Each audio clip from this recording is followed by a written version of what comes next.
buenas noches. Bienvenidos a una emisión más de Bioethics News y le mandamos un afectuoso saludo a nuestro querido profesor Pepe Arellano, que anda de congreso, pero al mismo tiempo me alegra que no esté aquí entre nos, porque así tengo para mí sola a estos dos extraordinarios invitados. Entonces voy a regocijarme y agasajarme a mí misma con estas gratas presencias de dos profesores que ustedes ya conocen, a la doctora María Teresa López de la Vieja, que además es madrina de Bioethics News, y a un queridísimo amigo, el doctor David Rodríguez Arias, que también nos acompañan el día de hoy para hablarnos de su última obra, de su último producto bioético, que siempre es un placer no solo verlos charlar, sino aprender de ellos. Doctora Tere, doctor David, bienvenidos a esta su casa, Cultivemos Bioética. Buenas noches. Buenas noches.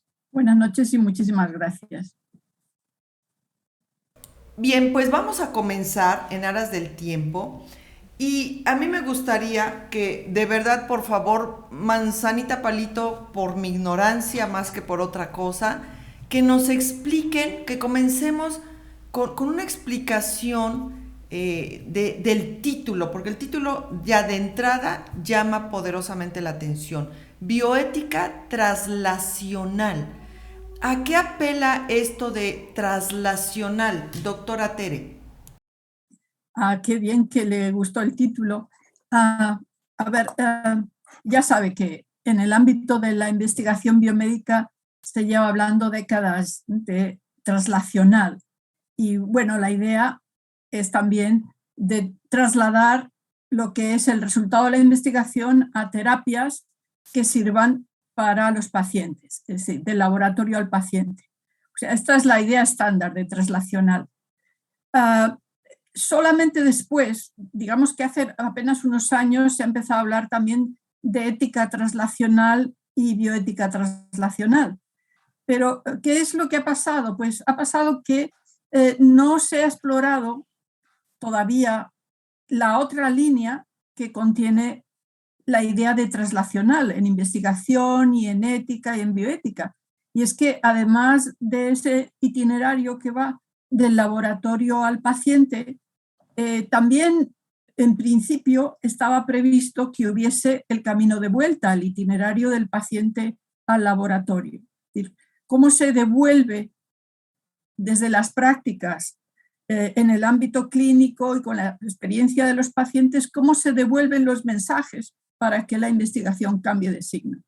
Entonces, bueno, el libro es un intento de explorar sobre todo esa segunda línea, ¿no? ¿Qué pasa cuando se va del paciente al laboratorio? Y bueno, pues luego si quieren hablamos un poco más de los capítulos, del detalle, pero la idea es el tomar ese término que ya circula, es decir, no se ha inventado para el libro, pero incorporar todo lo que se ha ido ganando en el campo de la bioética, que no quede reducido a ética clínica y a resultados en ese itinerario primero, ¿no? Del laboratorio al paciente.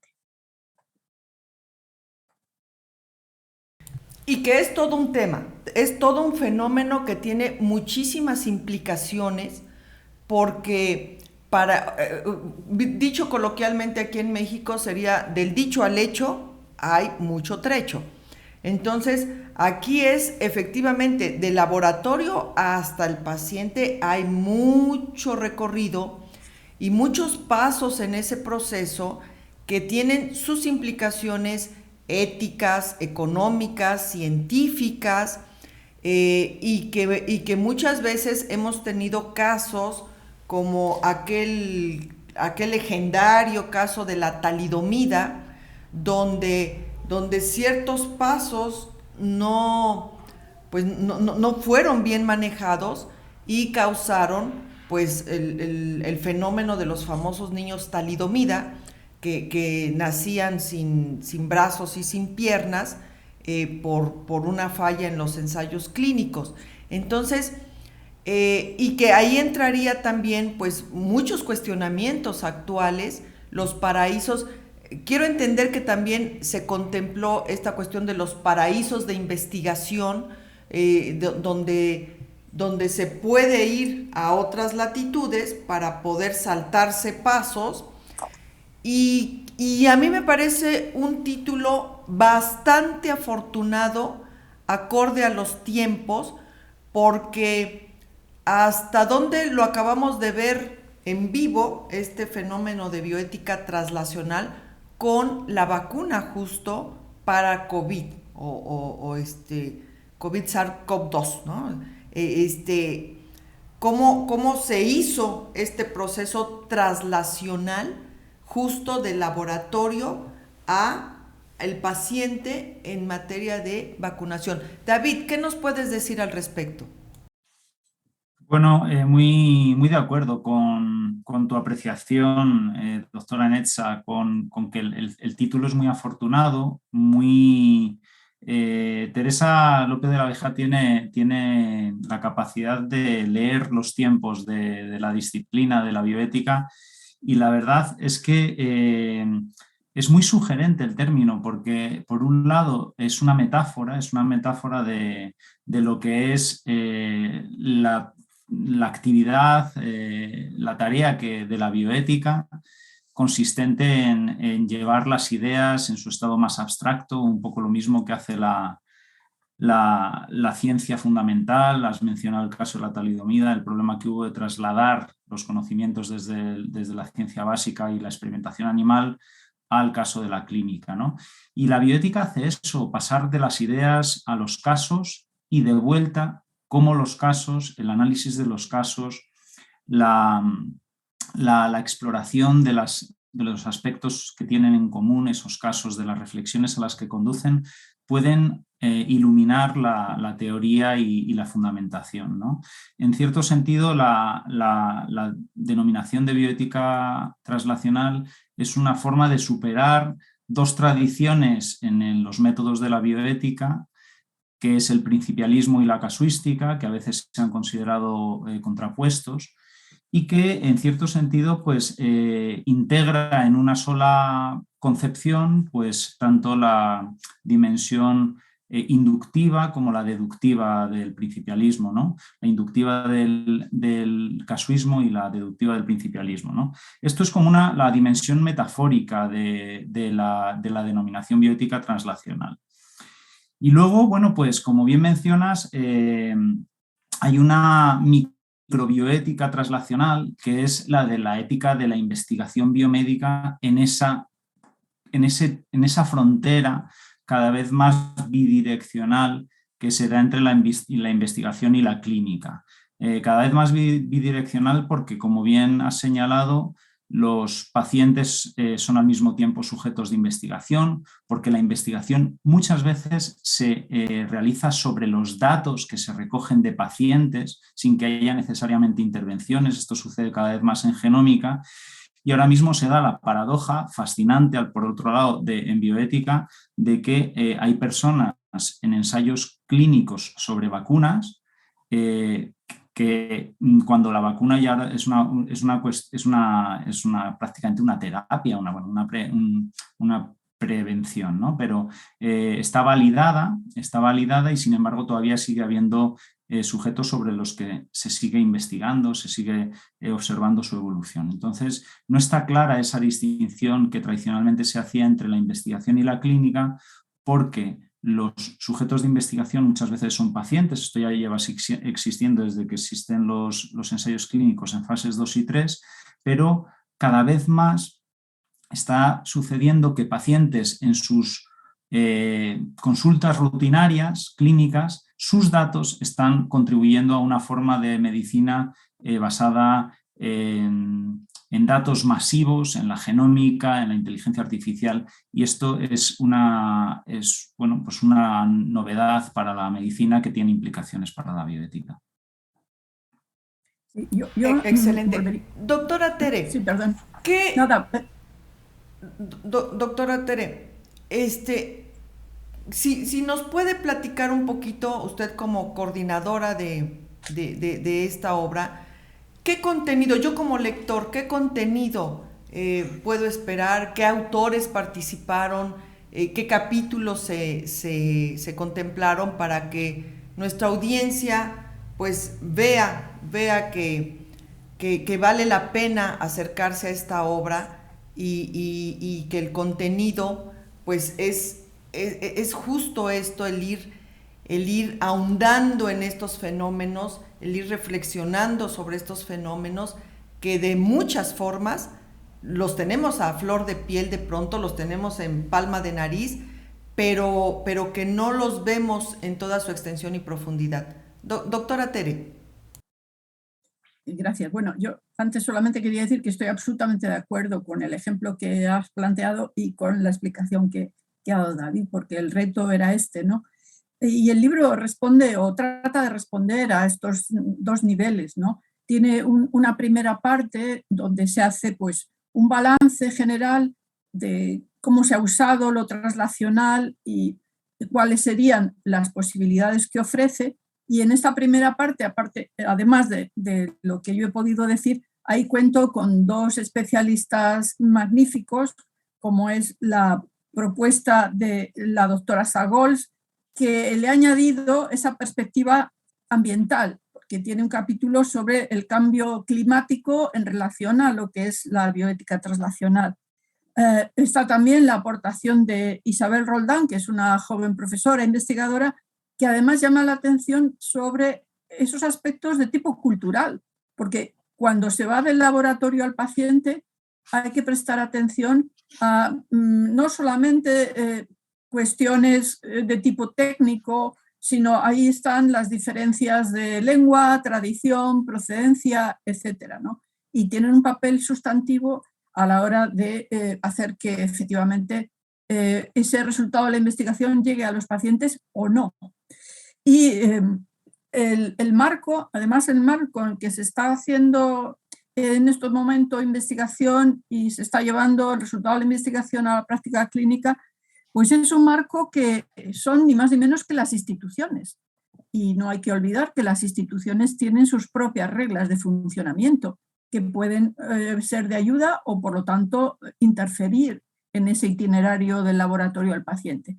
Y en esta primera parte tenemos también un trabajo interesantísimo del profesor Checho Usín sobre lo que es la integridad institucional.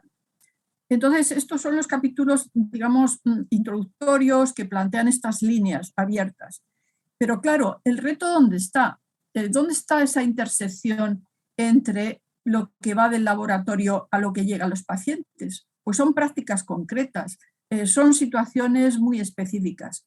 Y la segunda parte del libro lo que explora es ese momento donde emergen esas dificultades que hacen que el itinerario tenga que ser necesariamente de ida, pero también de vuelta, ¿no? Y está el capítulo interesantísimo de David Rodríguez Arias y Rosana Triviño.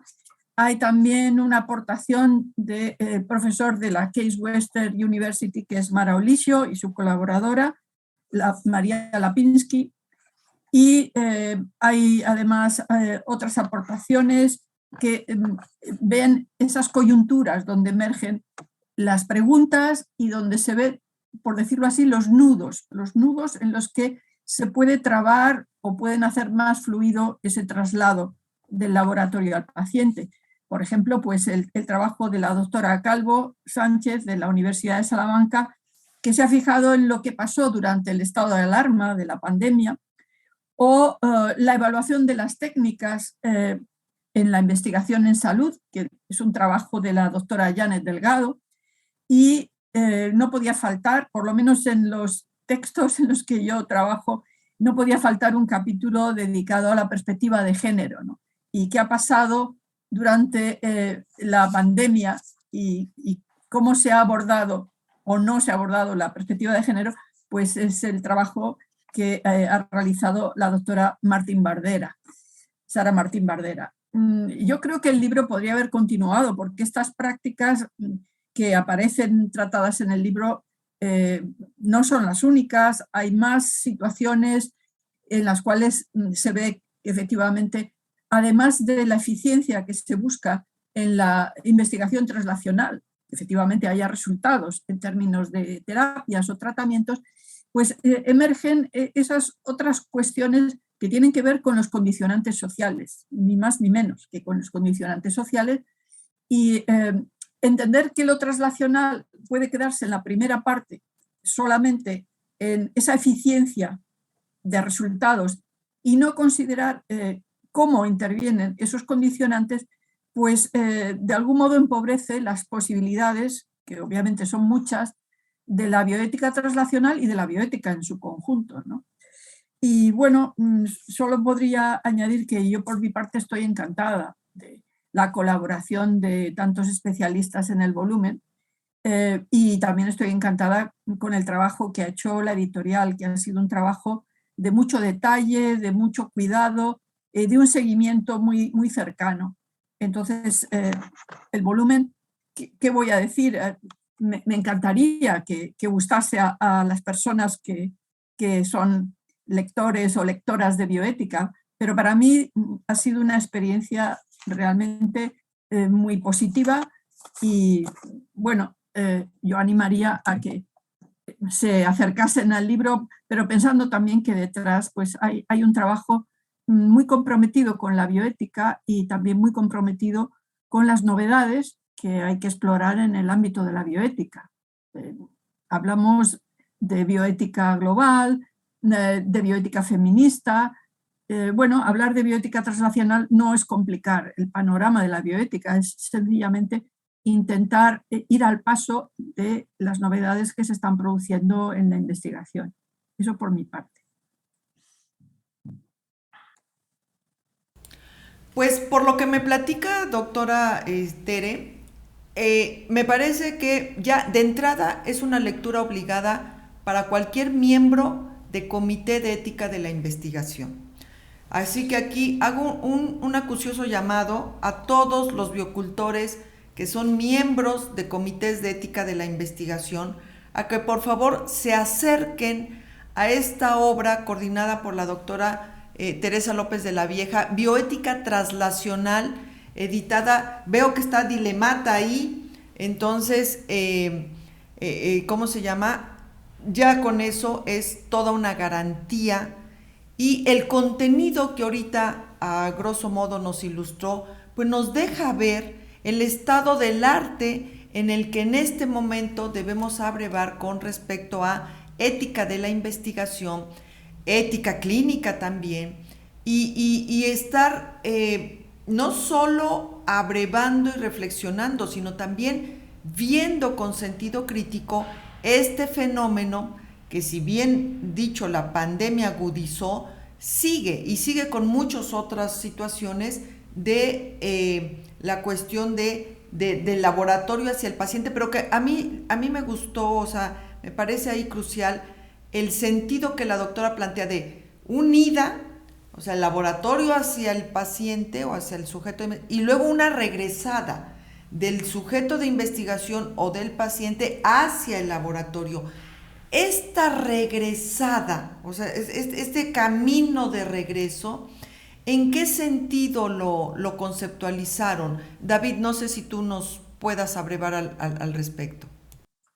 Bueno, gracias, Netza. Yo puedo hablar del capítulo en el que he participado como coautor. La primera autora de ese capítulo es Rosana Triviño, profesora de bioética en la Universidad Complutense de Madrid, que los biocultores conocen bien, yo creo, pueden haberla disfrutado en otras conversaciones con la doctora Netza y con Pepe Arellano.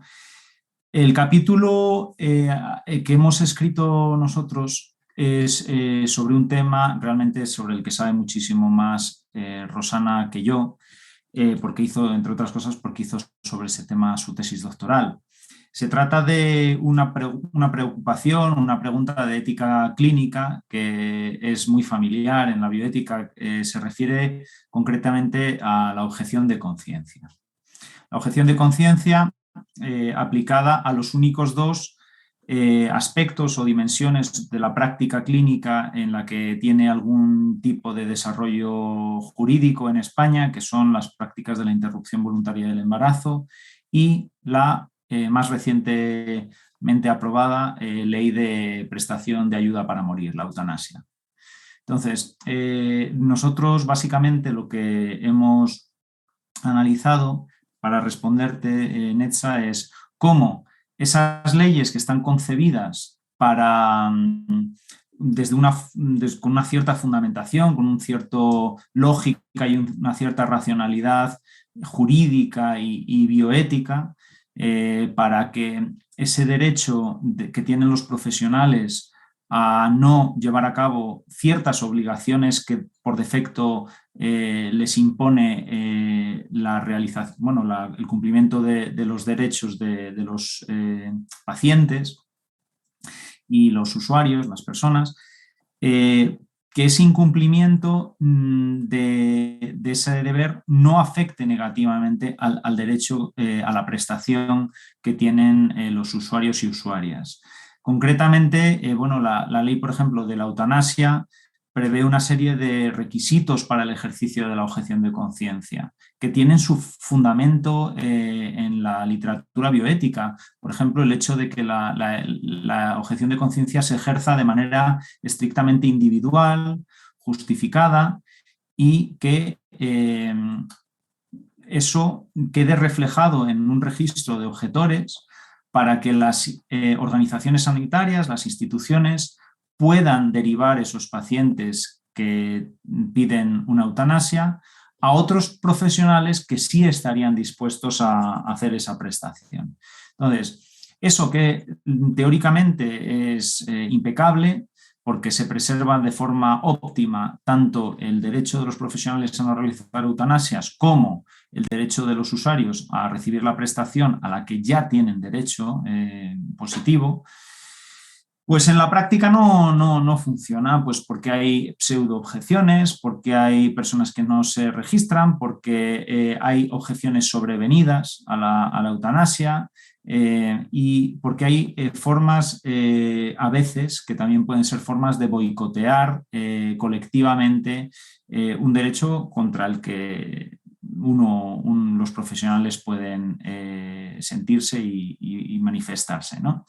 Entonces, lo que proponemos en este artículo, y ya respondiendo perfectamente, trato de responder a tu pregunta, es cómo el análisis de las prácticas, de cómo se está llevando a cabo realmente el ejercicio de la objeción de conciencia, la necesidad de explorar las motivaciones profundas de los profesionales al ejercer la objeción de conciencia, al explorar realmente los obstáculos con los que se enfrentan los usuarios al solicitar eutanasias y abortos, porque si he mencionado la eutanasia, el aborto llevamos muchos años en España con unas dificultades de aplicarse de acuerdo a la ley enormes. Apenas se realizan abortos en la sanidad pública porque hay regiones enteras donde las mujeres no pueden abortar porque hay oposiciones colectivas a estas prácticas, ¿no? Entonces, ¿cómo esa exploración de realmente qué sucede en la realidad puede servir para nutrir y para mejorar con una visión situada, realista, basada en evidencias, para cómo mejorar esas teorías normativas que afectan tanto a las discusiones éticas como a las jurídicas? Entonces, esa sería un poco un ejemplo de lo que nosotros hemos, en la forma en que hemos aplicado este concepto de bioética translacional. Y que ilustra bien la situación porque es un biofeedback, o sea, es una retroalimentación de ida y vuelta. Y mencionaste una palabra que seguramente hace ruido, pero que es real: boicotear. O sea, en el fenómeno de la objeción de conciencia, boicotear, porque por aquí surgió el concepto. Bueno, no que surgiera, porque ya existía, pero por aquí se posicionó en este ámbito y resulta que ahora tenemos todo un ejército de objetores de conciencia y en realidad vemos más moral que ética en este sentido, pero que efectivamente llega al grado de boicotear abiertamente e incluso en ocasiones institucionalmente, lo cual no va. O sea, puede haber un sujeto objetor, pero no una institución objetora. Y sin embargo aquí, al menos aquí en México, en el sexenio de Calderón, vimos cómo sí se llevó a cabo por decreto presidencial la objeción institucional, lo cual pues, a todas luces era un acto ilícito, pero desgraciadamente cuando se trata de boicotear, pues se allana todas las leyes habidas y por haber con tal de lograr este objetivo, que es justo eso, boicotear. Y claro, pues va de lado el violentar derechos, el negar derechos, el negar incluso acceso a la atención de salud, que es un derecho inalienable. Bueno, pues no importa, lo importante es justo esto, imponer morales, imponer criterios ajenos a la ley, a la ética y boicotear todo lo que se pueda. Por eso me llamó la atención el boicot. Doctora Tere, ¿hasta dónde llega lo traslacional? O sea, en este punto de la investigación otra vez, del laboratorio hacia el paciente, o sea, el camino de ida, ¿hasta dónde llega lo traslacional? O sea, ¿cuál es el límite o cuál es el horizonte tanto de presente, o sea, hasta dónde puede extenderse el horizonte, entendiendo que ahorita la obra tendió, quiero creer, al horizonte presente, pero hasta dónde se puede extender el horizonte en futuro en este sentido de lo traslacional? Sí, me alegra mucho la pregunta porque además tiene una respuesta muy clara. Toda la investigación financiada con fondos públicos en la Unión Europea desde hace años está por escrito indicado que tiene que ser con responsabilidad social. Entonces, el sentido de la investigación es que devuelva a la sociedad los frutos de esa inversión, esa colaboración, esa contribución que hace la ciudadanía para sostener el sistema de investigación. Y yo esta necesidad de responsabilidad social, yo la he visto en los últimos años desde dentro, desde un comité de ética de la investigación, donde lo que se decía desde el comité a algún proyecto era que cuando se planteaba que parte de la investigación se tenía que hacer en otro país, recordar que los mismos requisitos de solicitar consentimiento informado, respetar protección de datos, tenía que hacerse en el segundo país colaborador. Porque en muchos casos se pensaba, bueno, estos son barreras, requisitos incómodos que se nos pone en un país europeo, pero yo voy a hacer mitad de la investigación en otro país sin tantos controles y allí ya no tengo previsto todos esos procedimientos. Y claro, parte de nuestro trabajo era recordarle, bueno, también tiene que proteger los derechos de los sujetos de investigación, también tiene que proteger los datos, díganos cómo, etcétera. Entonces, esta parte de responsabilidad social, yo creo que además de estar sobre el papel, tiene que ser un objetivo precisamente para ofrecer garantías a los participantes y sobre todo ofrecer garantías para aquellos pacientes que se van a beneficiar de los resultados de la investigación, que no solamente esos resultados van a ser accesibles a aquellos pacientes que pueden permitírselo, sino que tienen que estar abiertos a aquellos pacientes que necesitan determinadas terapias. Entonces, el llegar a la responsabilidad social significa que además del principio de autonomía, que es básico cuando hablamos de biomedicina, cuando hablamos de investigación biomédica, etcétera, hay que tomarse muy en serio el principio de justicia, de la distribución de los resultados de la investigación, ¿no? O sea, responsabilidad social.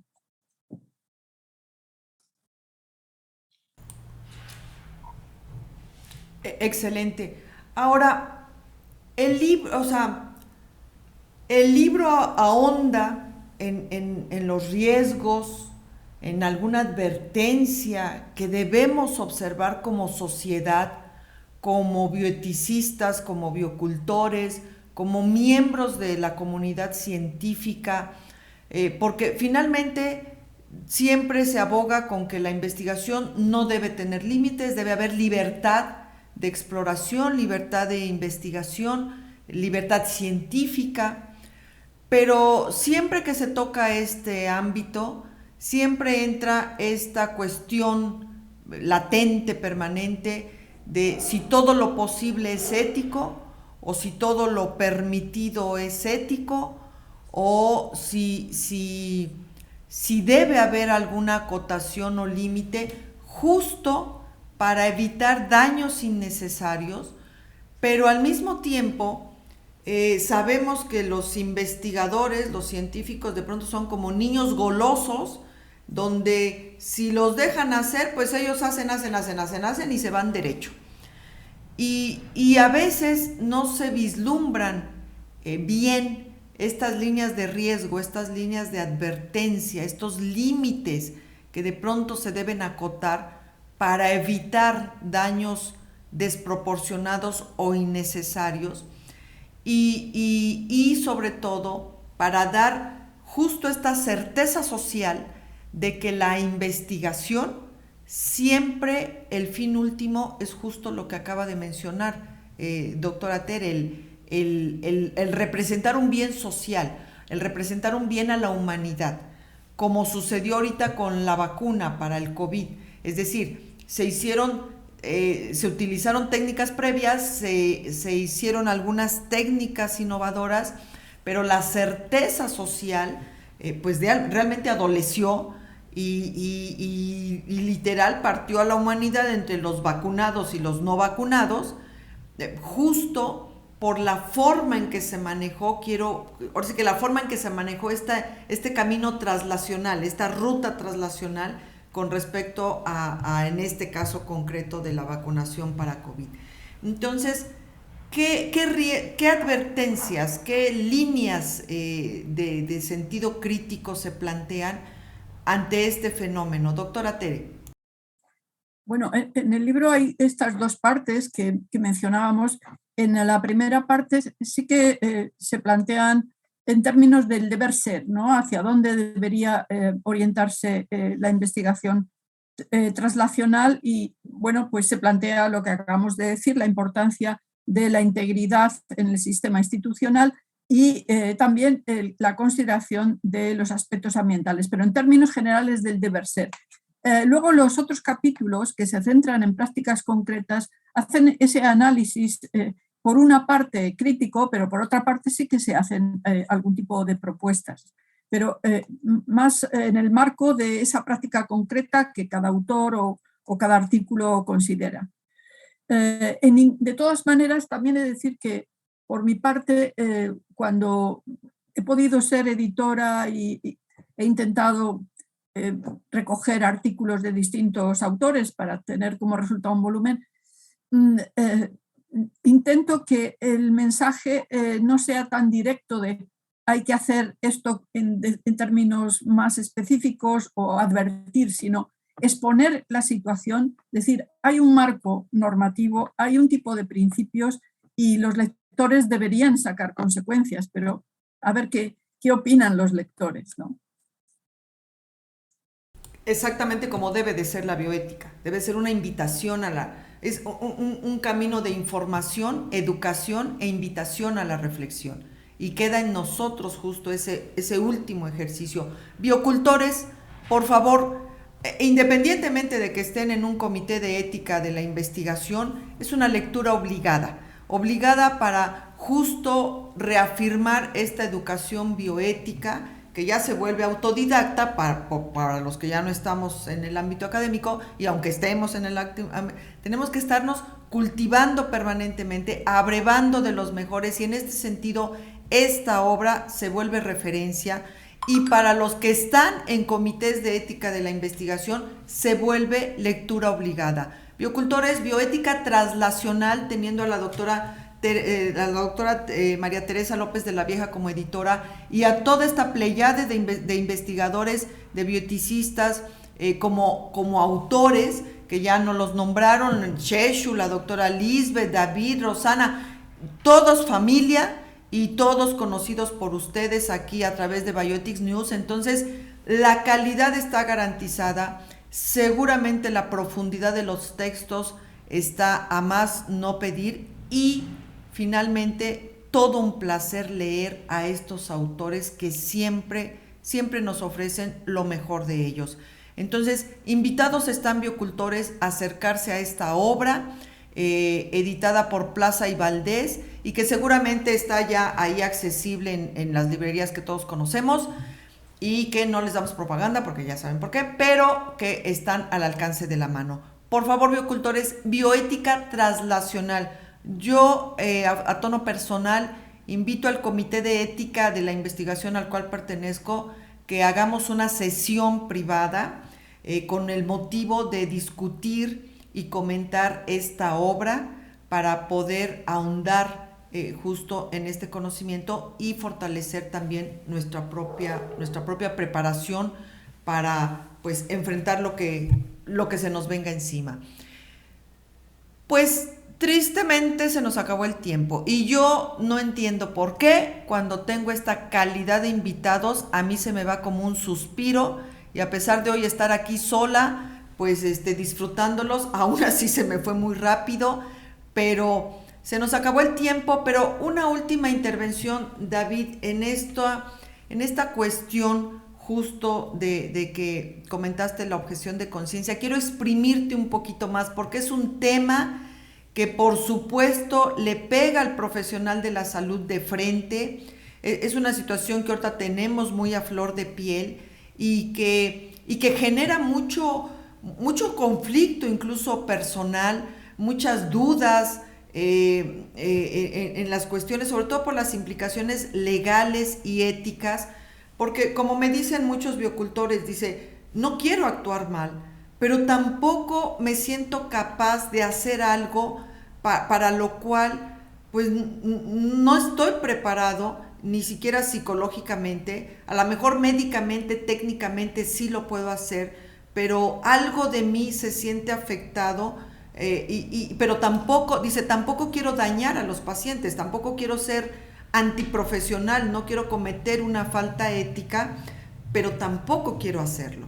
Entonces, ¿qué nos puedes decir al respecto con este fenómeno de objeción de conciencia y estas particularidades de que efectivamente el profesional de la salud, quizás por todavía inercia histórica, todavía esta falta de que se asienten muchos fenómenos a nivel sociológico, les causa este estrés donde por una parte no quieren ser antiéticos, no quieren fallarle al que está enfrente y que los necesita, pero tampoco se sienten preparados todavía para hacer este tipo de acciones como eutanasia, interrupción voluntaria del embarazo, etc.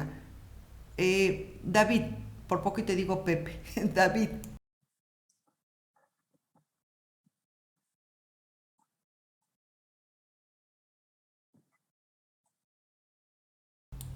¿Me escuchas, Gracias. David? Sí, no, tenía que activar el micrófono, perdón. Que te estaba diciendo, Netza, que es un problema, como bien señalas, complejo y muchas veces confundido. La gente no entiende bien de qué estamos hablando. Yo creo que, simplificando un poco, pero esto quizás sirva, esta clarificación, la objeción de conciencia a veces se confunden dos cosas. Por un lado, la necesidad que tienen algunos pacientes de no cumplir con alguna de sus, los profesionales, la necesidad que puede tener cualquier profesional de incumplir alguna de sus obligaciones profesionales, porque va en contra de sus convicciones morales, porque creen que si cumplen con esa obligación no van a poder dormir tranquilos, básicamente. Y eso puede sucederle a un profesional de la salud o puede sucederle a un bombero que le obligan a hacer un desalojo de alguna población vulnerable, o le puede suceder a un policía que le hacen tratar de forma indigna a un preso. Puede sucederle a muchas personas. Obviamente, cada profesional puede incumplir con sus obligaciones y asumir las consecuencias de ese incumplimiento. Y esas consecuencias pueden ser una falta profesional, algún tipo de sanción profesional, incluso jurídica. Eso no es la objeción de conciencia. La objeción de conciencia es un derecho que se concede solo en algunas circunstancias muy precisas. En España solo se ha concedido en el caso en el ámbito de la salud para la práctica del aborto y la práctica de la eutanasia. Y eso significa que un profesional que incumple esa obligación que en principio tiene no es sancionado.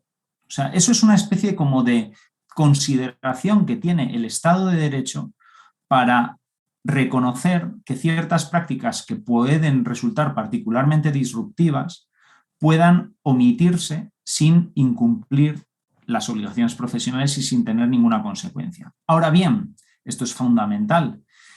A la vez que regula ese derecho, el Estado acota el ejercicio de ese derecho. Y lo acota porque al Estado no solo le preocupa la conciencia de los profesionales, le preocupa también, y de manera prioritaria, esto es muy importante, el acceso al derecho al que se puede objetar.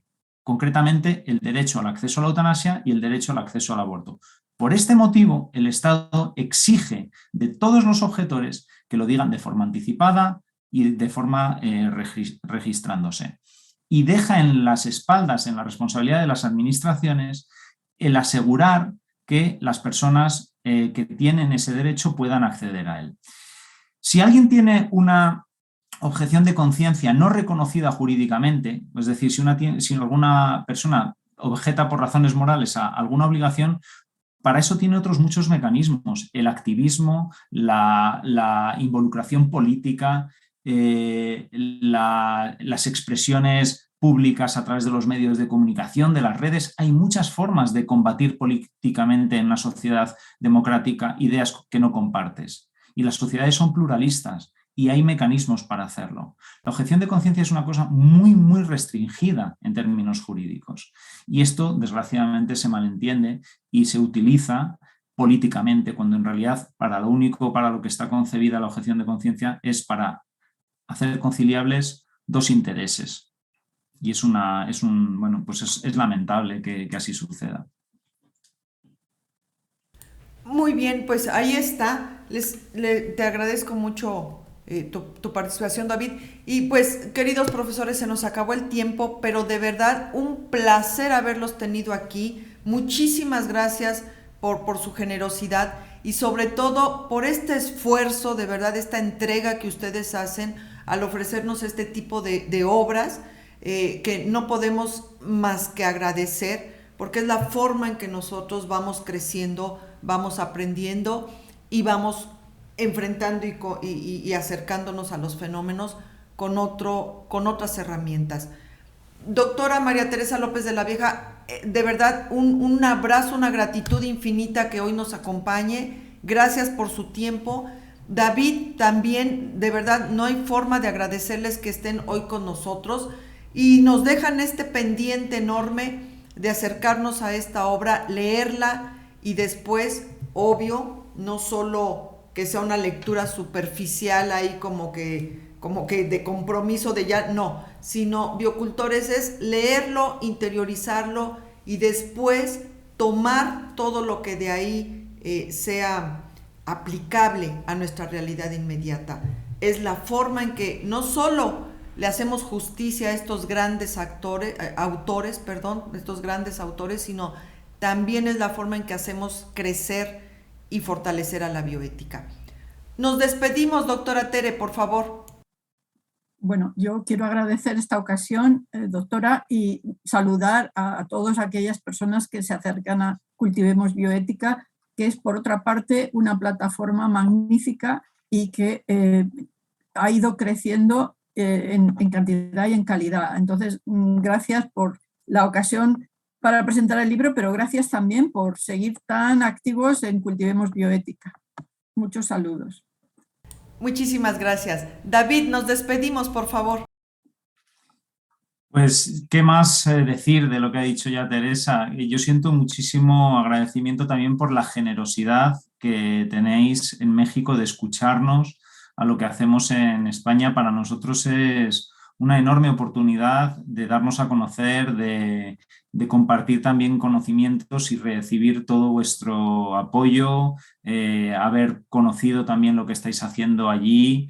Y la verdad es que es siempre un placer y yo estoy agradecidísimo por todo el esfuerzo que hacéis desde Cultivemos Bioética para conocernos y para, bueno, pues para que esta familia cada vez más internacional vaya ampliándose.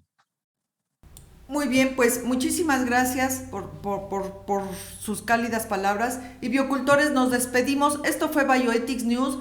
Por favor, bioética translacional, se nos queda de tarea. Y recuerden, por el bienestar de todos, cultivemos bioética. Gracias, hasta la siguiente.